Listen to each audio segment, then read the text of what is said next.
नमस्कार प्यारे बच्चों, कैसे हैं आप सब। आशा करती हूँ आप सब स्वस्थ होंगे। बच्चों, आज का हमारा विषय है हिंदी। और हिंदी में हम क्या पढ़ रहे हैं? हिंदी में हम स्वर के बारे में जान रहे हैं। तो आज हम जो स्वर पढ़ने वाले हैं वो है स्वर ऊ। कौन सा स्वर है? स्वर ऊ। तो बच्चों, इसके पहले जो आपने स्वर पढ़ा था वो कौन सा स्वर था? वो था स्वर ऊ। कौन सा स्वर था? स्वर ऊ। तो आज जो हम पढ़ने वाले हैं वो है स्वर ऊ। तो बच्चों, आप कह सकते हो कि मैम ये दोनों स्वर तो एक जैसे लगते हैं, काफ़ी कुछ मिलते जुलते हैं। तो बच्चों, इन दोनों में कुछ अंतर होता है। चलिए हम उसको समझते हैं। ये है स्वर ऊ, इसको हम छोटा ऊ भी बोल सकते हैं। ये है स्वर ऊ और इसको हम बड़ा ऊ भी बोलते हैं, है ना। तो इन दोनों का एक और अंतर होता है। जब हम छोटा ऊ या उ का उच्चारण करते हैं तो उसको हम धीमे से बोलते हैं। कैसे? उ। और जब हम बड़ा ऊ का उच्चारण करते हैं तो हम जोर दे के करते हैं, है ना। कैसे? ऊ ऊ। तो आपको इसको बोलने का अंतर समझ में आया।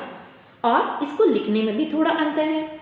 छोटा ऊ में जो होता है आपके पीछे इसकी आधा गोला नहीं होता है। और स्वर ऊ में क्या होता है? पीछे आधा गोला बना होता है, इस प्रकार। तो बच्चों, आपको स्वर ऊ और स्वर ऊ का अंतर समझ में आया? बहुत बढ़िया मेरे बच्चों। तो बच्चों, क्या आप स्वर ऊ की कहानी सुनना पसंद करोगे? हाँ, तो चलिए हम स्वर ऊ की कहानी सुनते हैं। यह कहानी है एक लड़की जिसका नाम क्या नाम था इसका? ऊदी। ऊदी की गर्मी की छुट्टियां हुई तो वो अपने माता जी के साथ पहाड़ पर घूमने गई। ठीक है। जब वहाँ पे वो गई तो उसने देखा कि बहुत ऊंचा ऊंचा पहाड़ है ना। तो वो अपने माता जी के साथ छुट्टियों में जब गई पहाड़ घूमने तो वहाँ पे उसने क्या घूमा? ऊंचा ऊंचा पहाड़ देखा, है ना। तो ऊदी जो थी वो पहाड़ चढ़ने लगी। अचानक चढ़ते चढ़ते ऊदी जो थी उसको क्या लगी? वो थक गई, उसको भूख लगी, है ना। तो उसने अपनी माताजी से कहा कि माताजी, अब मैं ऊपर नहीं चढ़ सकती, मुझे भूख लगी है। तो माताजी ने कहा कि चलो ऊदी, हम कुछ फल खाते हैं, दूध पीते हैं, जिससे कि हमें क्या मिल जाएगी? ऊर्जा। क्या मिलेगी? ऊर्जा। तो ऊदी ने दूध पिया और फल खाए और उससे उसको क्या मिल गई? ऊर्जा, एनर्जी मिल गई। तो वो कहाँ चढ़ने लगी? आसानी से वो पहाड़ चढ़ने लगी। कहाँ चढ़ने लगी? पहाड़ के ऊपर, है ना। पहाड़ के ऊपर चढ़ने लगी। तभी जब वो पहाड़ के ऊपर गई वहाँ पे उसने क्या देखा? सूरज, है ना। और सूरज की रोशनी जब ऊदी के ऊपर आई तो उसको क्या मिली? सूरज की रोशनी से उसको क्या मिली? ऊष्मा। क्या मिली? ऊष्मा। ऊष्मा का मतलब क्या होता है? गर्माहट, है ना। तो जब सर्दियाँ होती हैं पहाड़ पे तो जब हमें सूरज की रोशनी मिलती है तो उससे हमें क्या मिलती है? ऊष्मा। तो जो ऊदी थी वो और भी ज़्यादा खुश हो गई, है ना। और उसने अपनी माताजी से कहा कि माताजी, मैं ऊंट की सवारी करूँगी। किसकी सवारी करूँगी? ऊंट की सवारी। तो माताजी ने कहा कि ठीक है ऊदी, तुम ऊंट की सवारी करो, तब तक मैं ऊन के स्वेटर बुनती हूँ। ठीक है। तो माताजी ने ऊन के स्वेटर बुनना शुरू कर दिया। तभी वहाँ पे एक ऊद बिलाव आया और उसने माताजी के ऊन को मुंह में पकड़ के खींचना शुरू कर दिया। माताजी जो थी वो गुस्सा हो गई और वह ऊद बिलाव के ऊपर गुस्सा होने लगी। तभी वहाँ पर ऊदी आई और उसने ऊद बिलाव के मुंह से ऊन को निकाला और फिर माताजी का गुस्सा खत्म हो गया। और ऊदी और माताजी ने पहाड़ पर काफ़ी मज़े किए। अपनी गर्मी की छुट्टियाँ बहुत मज़े से बिताए, है ना बच्चों। तो आपको ये कहानी कैसी लगी? अच्छी लगी? बहुत बढ़िया। तो बच्चों, आइए हम स्वर ऊ से शुरू होने वाले चित्रों को देखते हैं, शब्दों को देखते हैं और उनको बोलने का अभ्यास करते हैं। तो बच्चों, ये किसकी चित्र है? ऊंट। कौन है ये? ऊंट। ऊर्जा, ऊंचा, ऊद बिलाव, ऊष्मा। ये कौन है? ऊदी। ये क्या है? ऊन। ऊपर। बच्चों चलिए एक बार फिर से हम इन शब्दों को बोलने का अभ्यास करते हैं। ऊर्जा, ऊंट, ऊंचा, ऊद बिलाव, ऊष्मा, ऊदी, ऊपर, ऊन। बहुत बढ़िया मेरे बच्चों। तो बच्चों चलिए अब हम आपकी पुस्तक में देखेंगे कि आपको पुस्तक में आपको क्या क्या गतिविधि करनी है ना। तो ये कौन सा स्वर है बच्चों? ये तो स्वर ऊ है। बहुत बढ़िया। तो बच्चों यहाँ पे एक छोटी सी कविता दी हुई है। चलिए इस कविता को हम पढ़ने का अभ्यास करते हैं, इसको याद करते हैं। ठीक है।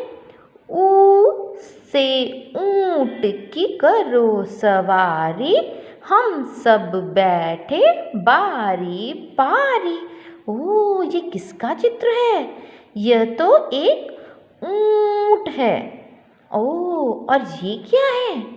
यह तो ऊन है। क्या है ये? ऊन। तो चलिए एक बार फिर से इस कविता को दोहराते हैं।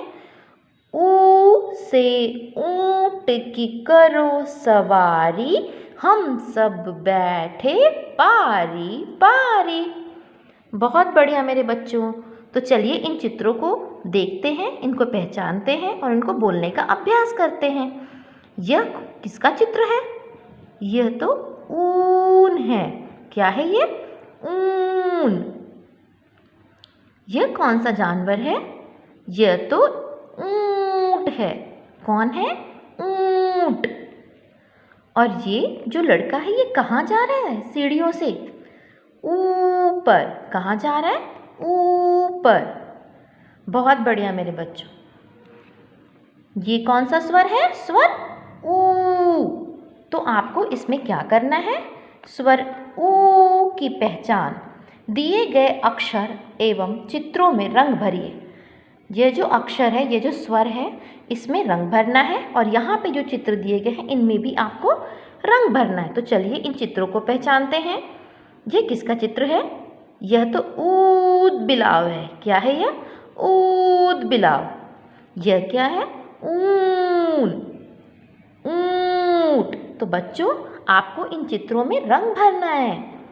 चलिए अब दूसरे पृष्ठ पर देखते हैं आपको क्या गतिविधि करनी है। चलिए देखते हैं इस गतिविधि में क्या करना है। ऊ अक्षर ढूंढकर उस पर गोला लगाएं। तो आपको क्या करना है बच्चों? यहाँ पे कुछ स्वर दिए गए हैं। इन स्वरों में से आपको स्वर ऊ को ढूंढना है और उस पर क्या लगाना है? गोला। तो चलिए हम इस गतिविधि को पूरा करते हैं।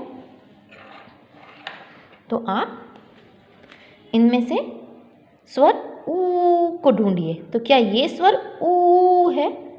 हाँ, तो चलिए इस पर गोला लगाते हैं। ये कौन सा स्वर है? ये तो स्वर ऊ है। तो चलिए हम इस पर भी गोला लगाते हैं। ये कौन सा स्वर है? ये तो स्वर अ है। ये कौन सा स्वर है? ये स्वर ऊ है। तो चलिए हम इस पर भी गोला लगाते हैं। तो बच्चों क्या ये स्वर ऊ है? नहीं, ये तो स्वर ई है। तो हम इस पर गोला लगाएंगे? नहीं। ये कौन सा स्वर है? वाह, ये तो स्वर ऊ है। तो चलिए इस पर हम गोला लगाते हैं। तो बच्चों इस प्रकार आपको अपनी इस गतिविधि को पूरा करना है। ठीक है, आओ कुछ करें। चलिए देखें इसमें क्या करना है आपको। इसमें ऊन के गोले में ऊन चिपकाओ। ओह, ये क्या है? ऊन का गोला। तो इसमें आपको क्या करना है, ऊन चिपकाना है। तो इसके लिए आपको क्या चाहिए, कुछ ऊन, है ना। तो इनको हम छोटे छोटे टुकड़ों में काट कर और इसके ऊपर क्या करेंगे, चिपकाएंगे। तो चलिए इस गतिविधि को पूरा करते हैं। तो बच्चों, इस प्रकार आपको ऊन के चित्र पर कुछ ग्लू लगाएंगे यहाँ पे और फिर इसके ऊपर ऊन के टुकड़ों को चिपकाएंगे, है ना। इस प्रकार आप इसको काट कर चिपकाओगे गोले में, है ना बच्चों। तो देखिए आपका क्या बन गया, ऊन का गोला, है ना। इससे मम्मी क्या बनाती हैं, स्वेटर आपके लिए, है ना, बनाती है ना। तो बच्चों, इस प्रकार आपको अपनी इस गतिविधि को पूरा करना है ना। बहुत बढ़िया मेरे बच्चों। तो हमने क्या किया, ऊन के गोले में ऊन चिपकाया, है ना। इस प्रकार हमने अपनी गतिविधि को पूरा किया। ठीक है बच्चों, बहुत प्यारे मेरे बच्चों। देखा, आपको लग रहा है ना ये ऊन का गोला। तो इस प्रकार आप इस गतिविधि को पूरा करेंगे और आप इन गतिविधियों को अपने पुस्तक में करेंगे। तो बच्चों, आइए हम स्वर ऊ लिखने का अभ्यास करते हैं। स्वर ऊ कैसे लिखते हैं, आधा गोला, फिर एक और आधा गोला, और इस गोले को हम ऊपर की तरफ ले जाएंगे यहाँ तक। फिर हम इसके पीछे एक और आधा गोला बनाएंगे और फिर हम बनाएंगे इसके ऊपर एक पड़ी रेखा, है ना। तो आइए बच्चों, हम इसको लिखने का अभ्यास करते हैं। आधा गोला, फिर आधा गोला, और ये गोला कहाँ तक जाएगा, इस नीली रेखा तक। और फिर हम बनाएंगे एक और आधा गोला और ऊपर बनाएंगे एक बड़ी रेखा। चलिए फिर से लिखने का अभ्यास करते हैं। आधा गोला और ये गोला जाएगा ऊपर की तरफ, इस प्रकार बड़ी आधा गोला, फिर ऊपर बड़ी रेखा। आधा गोला, ये गोला ऊपर की तरफ ले जाएंगे और फिर इस प्रकार हम पीछे एक और आधा गोला बनाएंगे और ये बनाई हमने बड़ी रेखा। तो इस प्रकार हम स्वर ऊ लिखने का अभ्यास करेंगे अपनी पुस्तक और अपनी पुस्तिका में। ऊ, आधा गोला, ये गोला ऊपर की तरफ जाएगा, आधा गोला और ऊपर बनी इसकी छत। आधा गोला पीछे की तरफ और फिर ऊपर इसकी छत। तो बच्चों, इस प्रकार हम स्वर ऊ लिखने का अभ्यास करेंगे। आधा गोला, एक और आधा गोला, और इस गोले को हम ऊपर की तरफ ले जाएंगे ऐसे। फिर एक पीछे से क्या बनेगी, आधा गोला हम फिर से बनाएंगे और ऊपर छत। तो बच्चों, इस प्रकार आपको स्वर ऊ लिखने का अभ्यास करना है। बहुत बढ़िया। तो बच्चों, आज हमने कौन सा स्वर सीखा, आज हमने स्वर ऊ सीखा और हमने स्वर ऊ की गतिविधि की, हमने स्वर ऊ की कहानी सुनी, है ना, और हमने स्वर ऊ के शब्दों को जाना। तो बच्चों, आपको इन सारी गतिविधियों को अपने घर पर करना है ना, और स्वर ऊ लिखने का अभ्यास करना है। तो बच्चों, इसी प्रकार आप सीखते रहिए। फिर मिलेंगे, बाय।